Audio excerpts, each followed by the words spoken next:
Smart सिटीसाठी आणि smart कोल्हापूरसाठी एक model प्रभाग करणार आहे. प्रभाग 15 आणि प्रभाग 16 केलेले काम हे पाहून मला तुम्ही पुन्हा संधी द्या, पुन्हा सगळा विकास करेल. दर्शको नमस्कार, केके न्यूज मध्ये आपल्या सर्वांचं सहर्ष स्वागत. कोल्हापूर महानगरपालिका निवडणुकांचं बिगुल वाजले. शहरात आपल्याला निवडणुकांचं वातावरण तापताना आपल्याला बघायला मिळते आणि आज आपल्या सोबत आहेत कोल्हापूर महानगरपालिकेचे माजी स्थायी समिती सभापती आदरणीय मुरलीधर जाधव साहेब. साहेब नमस्ते, आमच्या चॅनलमध्ये आपलं स्वागत. आज आपण उमेदवारी अर्ज दाखल केलाय, काय प्रतिक्रिया द्याल? मी 15 मध्ये सर्वसाधारण पुरुष या गटातून ड गटातून उमेदवारी अर्ज भरलेला आहे. आणि आम्ही आता पक्ष काय ठरवतोय आणि पक्ष काय आदेश देतोय त्याच्यावर आहे सगळं. पण मी माझी उमेदवारी तर भरून अर्ज आता दाखल केला आहे. मी माझ्या मिसेसनेही केला आहे, लेडीज महिलामधून.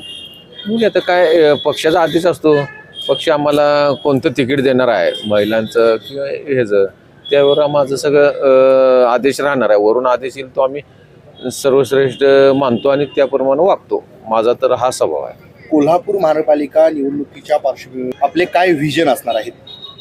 कोल्हापूर महानगरपालिकेमध्ये प्रभागाच्या सगळ्या राहून गेलेल्या सुविधा, जिथं पार्किंगचा विषय आहे, 6-6 महिन्याच्या पावसानं रस्ते खराब झालेले आहेत, ह्या सगळ्या गोष्टी, रस्ते नाले, मोठे मोठे चॅनेल्स, हे सगळं विजन आहे. पार्किंगची समस्या भरपूर आहे. ह्या सगळ्या गोष्टी जे काय स्मार्ट सिटीसाठी आणि स्मार्ट कोल्हापूरसाठी एक मॉडेल प्रभाग करणार आहे. प्रभाग 15 आणि प्रभाग 16. प्रभाग 16 मध्ये सुद्धा मी आता अर्ज भरायला निघालो. आपल्या प्रभागातील मतदारांना काय आव्हान कराल?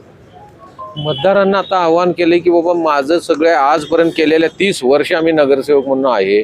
माझे भाऊ होते, मी आहे, भाऊ माझे महापौर होते, मी स्टँडिंग स्थायी समिती सभापती होतो, सभागृहात 5 वर्षे विरोधी पक्ष नेता होतो.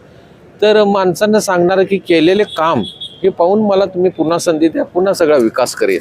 ह्या सगळ्या गोष्टी आता लवकरात लवकर जनतेसमोर मांडू आणि त्यांचा लाख मोलाचा मताचा अधिकार मी घेऊन परत महापालिकेत जाण्याच्या मार्गावर आहे. आशीर्वाद घेण्याकरता मी सगळ्यांचा थांबलो, आता ते आव्हान करणार.